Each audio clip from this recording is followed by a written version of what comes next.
మసాలాలో సహజమైన రుచి ఎన్ఎస్పీ మసాలాతో 100% natural spices, no chemicals and preservatives, pure flavour, strong aroma with NSP masala. అమరావతిలో ప్రముఖ నేతలకు సంబంధించిన స్మృతి వనాలు ఏర్పాటు చేయాలని రాష్ట్ర ప్రభుత్వం భావించింది. దానికి తగ్గట్టుగా ల్యాండ్ కేటాయింపులు జరిగినాయి.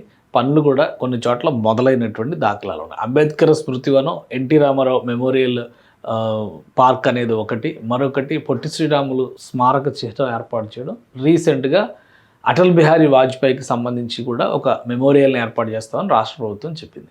ఇప్పుడు వీళ్ళందరూ ఈ నలుగురిలో కూడా ఫస్ట్ ఏర్పాటు కాబోయేటువంటి విగ్రహం అటల్ బిహారీ వాజ్పేయిదే కాబోతుంది. ఎందుకంటే అటల్ బిహారీ వాజ్పేయికి సంబంధించి శత జయంతి ఉత్సవాల వేడుకల ముగింపు కార్యక్రమం డిసెంబర్ 25తో కంప్లీట్ కాబోతుంది. ఈ నేపథ్యంలోనే ఆంధ్రప్రదేశ్లో సుపరిపాలనా యాత్ర పేరుతో అటల్ నుంచి మోడీ వరకు ఒక కార్యక్రమాన్ని రాష్ట్ర బీజేపీ యంత్రాంగం తీసుకుంది. దానిలో భాగంగా ప్రతి జిల్లా కేంద్రంలోనూ అటల్ బిహారీ వాజ్పేయి విగ్రహాలు ఏర్పాటు చేయడానికి రాష్ట్ర ప్రభుత్వం సహకరించడం, దానికి కావాల్సిన వనరులు సమకూర్చుకోవడం, వరుసగా విగ్రహ ఆవిష్కరణల కార్యక్రమం కూడా జరుగుతోంది.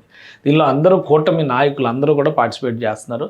జనసేన నాయకులు, మంత్రులు, అలానే తెలుగుదేశం పార్టీ నాయకులు, మంత్రులు, ఏకంగా నారా లోకేష్ కూడా నిన్న ఈ వేడుకలో పాల్గొన్నారు. ఇప్పుడు అమరావతిలో అటల్ బిహారీ వాజ్పేయి విగ్రహాన్ని ఏర్పాటు చేయడానికి భూమి పూజ కార్యక్రమాన్ని బీజేపీ నేతలు నిర్వహించారు. ఆ విషయాలు ఏంటో తెలుసుకునే ప్రయత్నం చేద్దాం. అమరావతిలో వెంకటపాలెం ఏరియాలో ఈ భూమి పూజ కార్యక్రమం జరిగింది. ఇక్కడ ఒక విగ్రహాన్ని, అటల్ బిహారీ వాజ్పేయి విగ్రహాన్ని ఏర్పాటు చేయబోతున్నారు. ఇందులో రాష్ట్ర బీజేపీ నాయకులు పాల్గొని ఈ భూమి పూజ కార్యక్రమాన్ని నిర్వహించారు. అటల్ బిహారీ వాజ్పేయి గారి విగ్రహాన్ని అతి త్వరలోనే ఇక్కడ ఆవిష్కరించబోతున్నట్టుగా చెప్తున్నారు. వాస్తవానికి ఇక్కడ ముఖ్యమంత్రితో ఏపీ బీజేపీ చీఫ్ మాధవ్ జరిపిన చర్చల సారాంశం ఫలితంగా వచ్చిన వార్త ఏంటంటే 2.5 ఎకరాల మెమోరియల్ పార్క్ స్థలాన్ని కేటాయిస్తాం. 2.5 ఎకరాల్లో అక్కడ అటల్ బిహారీ వాజ్పేయి గారికి సంబంధించినటువంటి స్మృతివనం ఏర్పాటు చేద్దాం అనేటువంటి ప్రతిపాదన వచ్చింది. ఇప్పుడు వీలైనంత తొందరగా, ఎందుకంటే సమయం తక్కువ ఉంది, ఆల్రెడీ కన్క్లూజన్ స్టేజ్కి వచ్చింది కాబట్టి ముందే మేల్కొని ఉంటే ఇంకా ఈ వాటికి ఆవిష్కరణ కూడా జరిగి ఉండేదేమో. చాలా చోట్ల విగ్రహావిష్కరణలు జరుగుతున్నాయి కాబట్టి. కానీ